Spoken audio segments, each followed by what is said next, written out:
When it first started, it was 1 day a week, and then there was 2, and then this happened. A man is dead after a fireworks explosion early this morning at a dog park in Aurora. Some people who live nearby tell us they've been hearing these overnight explosions for weeks. Police say this case involved commercial-grade fireworks. A 42-year-old man from Strasburg died from his injuries. 9 News reporter Jennifer Meckles has the story from Aurora.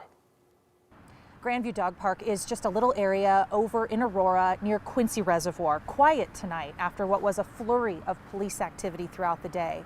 Neighbors here are really rattled about what happened here today, but also tell me they've been hearing strange noises that sound like explosives for a while.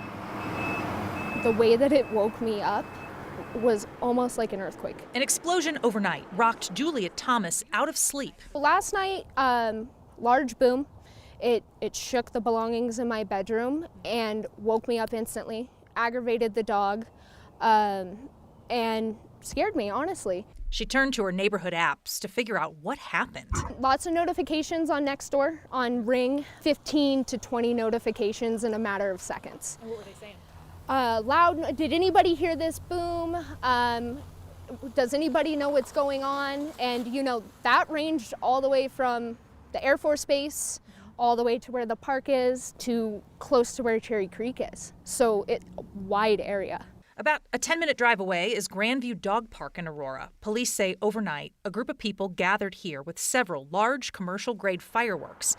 A 42-year-old man from Strasburg died in the explosion. 2 other people with him were not hurt. When it first started, it was 1 day a week, and then there was 2, and then this happened. Julia and her neighbors say they've been hearing strange explosions overnight for weeks.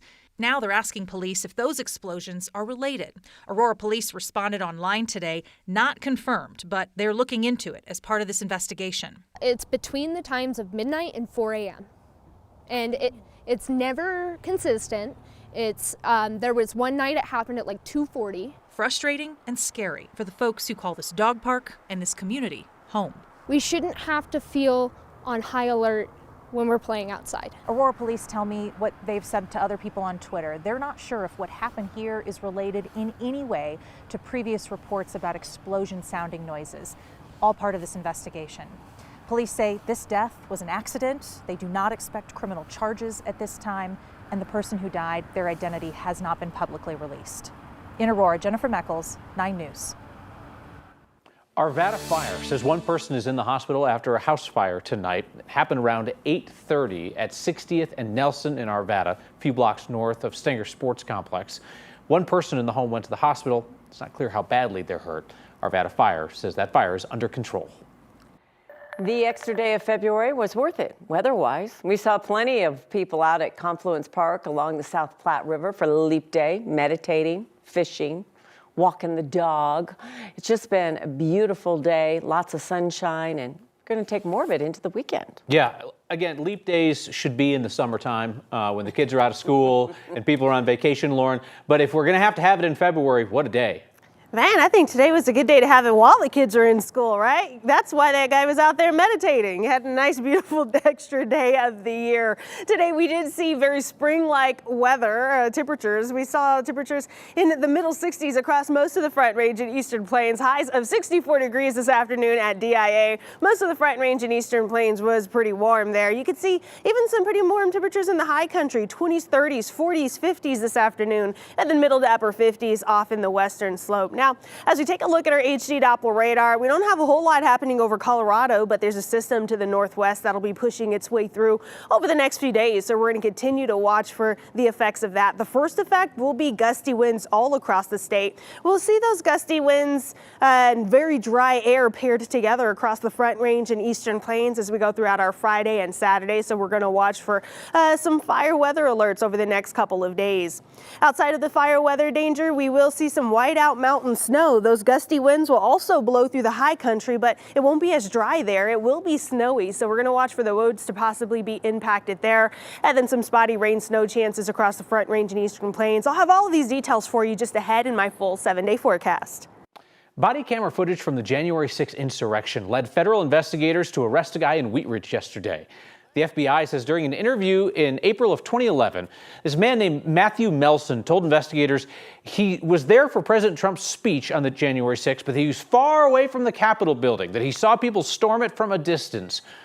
Well, body camera footage tells a whole different story. You can see Melson right up the front of the crowd, pushing an officer. He's later seen climbing the inaugural stage, trying to grab an officer's baton. Melson's facing 10 felony charges, including civil disorder and assault. More clients of a former funeral home director facing criminal charges are coming forward. This time, a man who says he prepaid Miles Harford for cremation services, and he wants to know where his money went.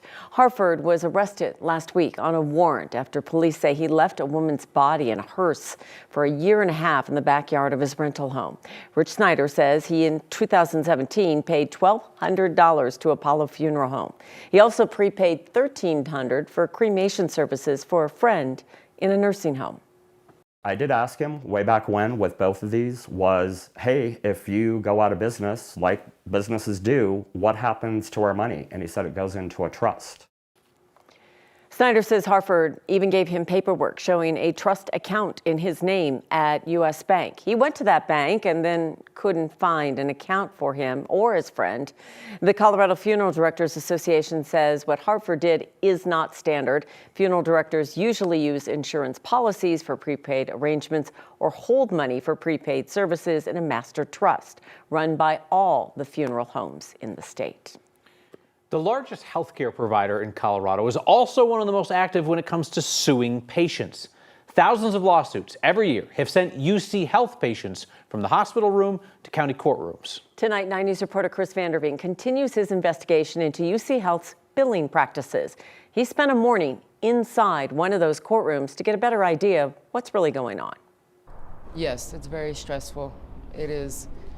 I just don't know what to do. On a Friday in Adams County, a courtroom fills with defendants and confusion.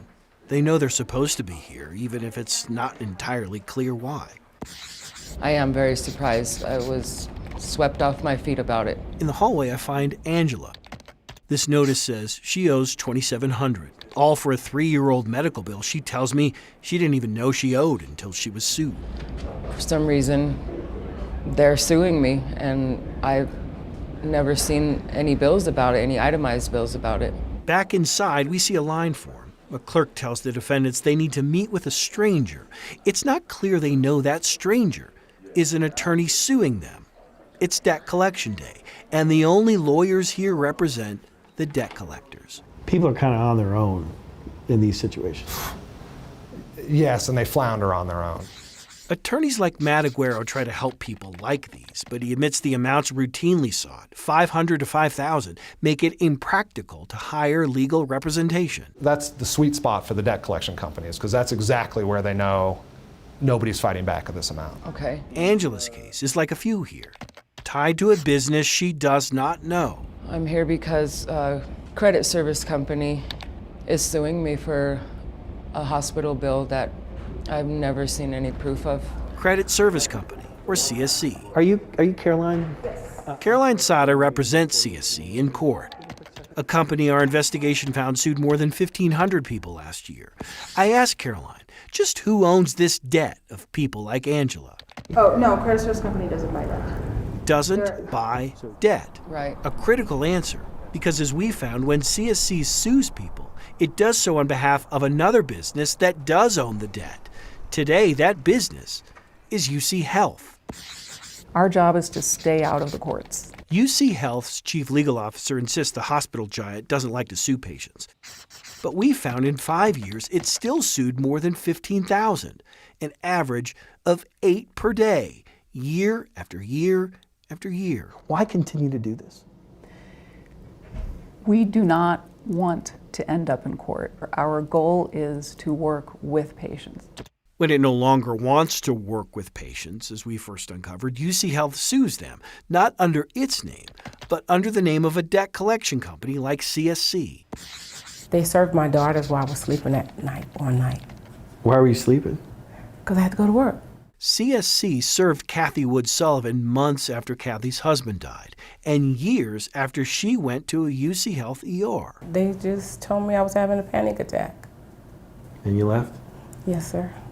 And then you had another panic attack. Yes. That, when the bill arrived, $1,600, all for a claim she thought her insurance had long ago paid. But you thought that bill was taken care of. I did. And it wasn't. No.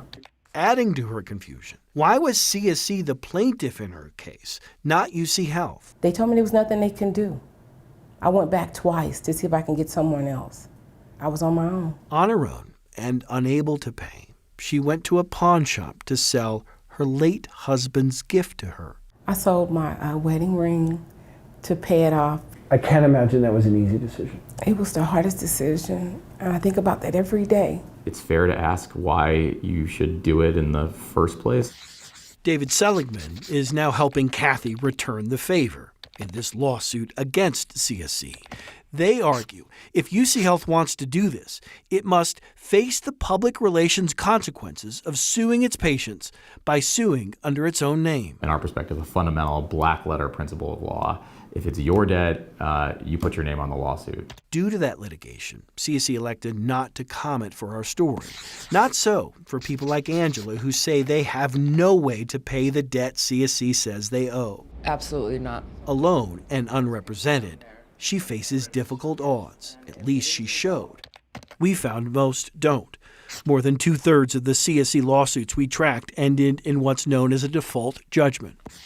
What's a default judgment? It's where you don't show up, where you're sued and you don't respond or show up to the court date, and the court will enter a judgment against you based on the pleadings filed by the plaintiff. Matt Aguero says when that happens, things like wage garnishments can begin. It seems like the Wild West. It's really, I feel the opposite. I feel like this is very surgically orchestrated by lobbyists and the powers that be to make sure that people cannot defend themselves.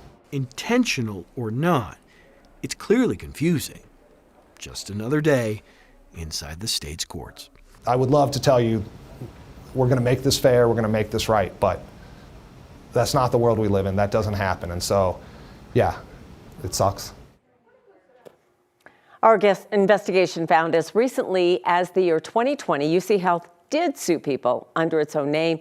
It's not clear why that abruptly stopped. So last year, legislators attempted to stop hospitals from suing patients under a debt collector's name. The debt collectors objected to that, and that bill died in a committee hearing. If you have a medical bill nightmare, we want to hear from you. Email Chris and our team at showusyourbills@9news.com. That email again is showusyourbills@9news.com.